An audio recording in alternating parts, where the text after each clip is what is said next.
오늘 이 영상에서는 이 팔뚝살을 해결하기 위해서 지방흡입을 하게 될 때 우리가 알아야 하는 세 가지 문제점에 대해서 이야기해 보고자 합니다. 팔 지방흡입을 할 때 흔히 겪게 되는 문제점 세 가지에 대해서 알려드릴 테니까요.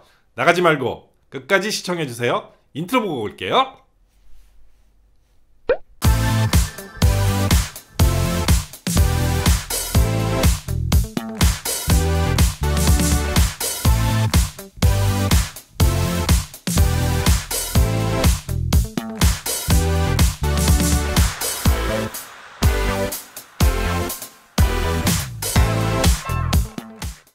오늘은 팔뚝살을 지방흡입을 할 때 생길 수 있는 부작용 세 가지에 대해서 이야기해 보려고 합니다. 여러분 이제 금방 옵니다. 그러면 민소매의 옷을 많이 입게 되는데 팔이 얇아 보이고 싶어서 수술을 받으시는 분들이 많이 있으시죠. 그게 아니라면 아마 운동을 열심히 하고 있는데 팔의 근육의 모습이 이 지방 때문에 뭔가 선명하게 보이지 않아서 복근을 수술로 만드는 것처럼 팔 지방 조각수를 받고 싶은 분들이 계시죠. 우리가 원하는 것은 정말 이 스무스한 라인, 수술한 것처럼 느껴지지 않고 원래 그렇게 날씬했던 것 같은 그런 결과를 생각하고 수술을 하게 됩니다. 그런데 상상했던 결과가 나오지 않으면 이 미용 수술에 있어서 그게 바로 제일 안타까운 현실이 되고 맙니다.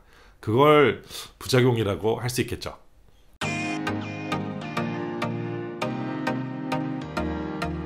다른 모든 지방흡입과 마찬가지로 울퉁불퉁해지는 결과가 제일 안타까운 결과가 되겠습니다. 요철은 피부 표면에 가까운 부위에 지방이 흡입되어 버려서 만들어지는 현상일 때가 가장 많고요. 수술 후에 압박복 착용을 잘못하거나 어느 특정 부위가 좀 이렇게 눌려서 모양이 틀어지는 경우가 있겠습니다. 가장 중요한 건 수술이 잘 되어야 그래야 된다는 거죠. 그 다음에 후처치가 또 매우 중요합니다.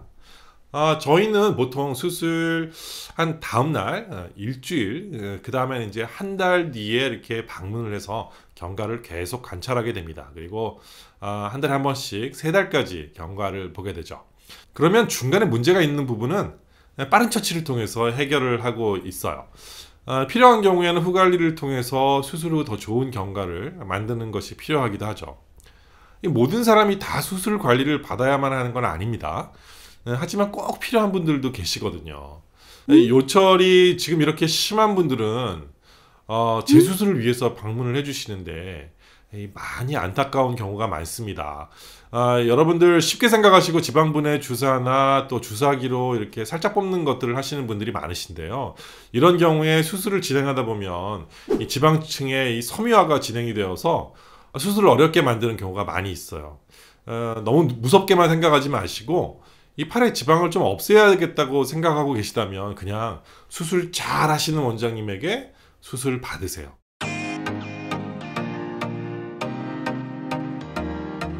흉터에 대해 저처럼 이렇게 굉장히 민감하게 생각하는 의사도 있고요. 날씬하게 지방을 잘 뽑아주는 것이 더 중요하기 때문에 흉터를 한두 개 더 만드는 건 뭐 별 문제가 아니다 라고 말씀하시는 원장들이 계십니다. 저는 흉터에 대해 매우 민감한 편입니다. 지방흡입을 잘한 다음에 흉터가 잘 보이지 않게 하기 위해서 레이저를 하는 것이 마치 루틴처럼 되어 있습니다. 지방흡입 비용 따로, 레이저 비용이 또 따로 들죠. 그러면 레이저를 하면 흉터가 없던 일로 되나요?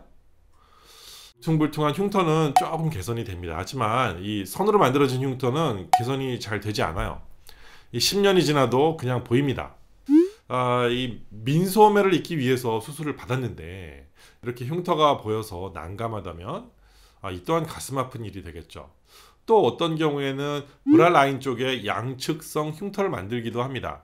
앞쪽에서도 흉터를 만드는 분들이 계시고요. 이 팔 지방흡입을 하면서 한쪽 팔에 두세 개의 흉터를 만드는 경우는 구석구석 지방을 뽑아내는 것이 어렵기 때문인데 또 팔꿈치 부근에 생기는 흉터도 참 문제가 많습니다. 팔꿈치 주름에다가 이렇게 절개를 하면 그나마 좀 나은데 이렇게 신경 써주시지 않고 팔의 안쪽이나 뭐 주름 위에다가 절개를 만드는 경우를 더 많이 보는데요. 대부분의 선생님들이 이렇게 수술을 하고 계시기 때문에 이 방법이 틀렸다라고 이야기할 수는 없습니다.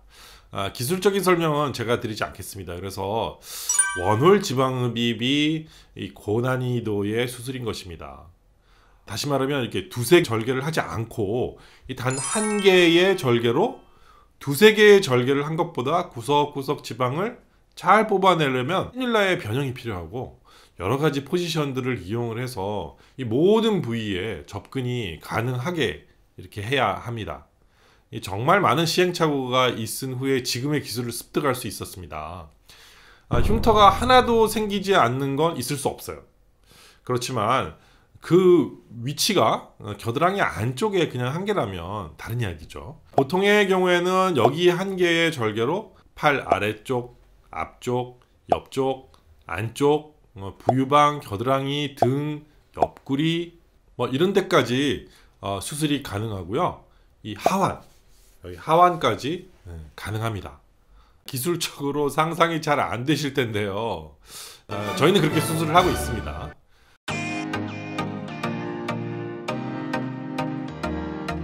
팔 수술을 할 때 적절한 두께의 지방이 남아야 한다는 건 필수적입니다.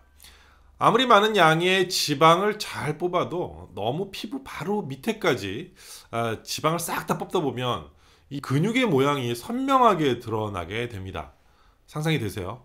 유채미 선수가 지방 4%로 만들었을 때의 팔 모양이 되겠죠. 물론 근육의 양은 뭐 적겠지만 아름다운 곡선과는 거리가 좀 먼 형태가 만들어질 것입니다. 그래서 약간의 지방을 좀 남기는데요. 이 팔 안쪽에 광배근과 겨드랑이 부위에 지방이 많은 경우에는 이 팔 조직을 바깥쪽으로 이렇게 밀어내게 됩니다. 중고등학교 다닐 때 내 알통 좀 봐 막 이러면서 이렇게 삼두건 쪽을 밀어서 팔이 커 보이게 하는 경우에 기억나세요? 이런 것처럼 실제 팔 두께보다 더 크게 보이는 현상이 일어나게 됩니다. 그래서 겨드랑이와 등의 일부에 지방을 뽑아줘야지만 하는 것입니다. 이 부위에 살이 별로 없는 분이라면 이 부위는 생략해도 되겠죠. 하지만 이 부위에 살이 많은 분이라면 이 부분까지 뽑는 것을 생각을 해야 합니다. 간혹 이 부유방이 커져 있는 분들도 계시죠. 이런 분들은 이 부분까지 지방을 뽑아야 합니다. 또 다른 부분은 이 팔꿈치 부위에 지방이 뽑히지 않는다거나 삼각근 부위 이쪽이죠. 여기에 지방이 잘 안 뽑혀서 여기 이렇게 가운데 부분 이만큼 여기만 많이 뽑히는 이런 모양을 보게 되는데 정말 안타까운 경우가 되겠습니다. 여기 삼각근 부위의 지방을 뽑는 것이 어렵습니다. 지방 조직이 오밀조밀하고 두껍기 때문에 이 뽑는 게 매우 어려워요. 그래서 팔꿈치에 절개 없이 뽑는 것이 정말 어렵거든요. 특히 매뉴얼 방식을 고집하고 수술을 하시는 선생님들은 이 부위를 잘 뽑는 게 더 어려워요.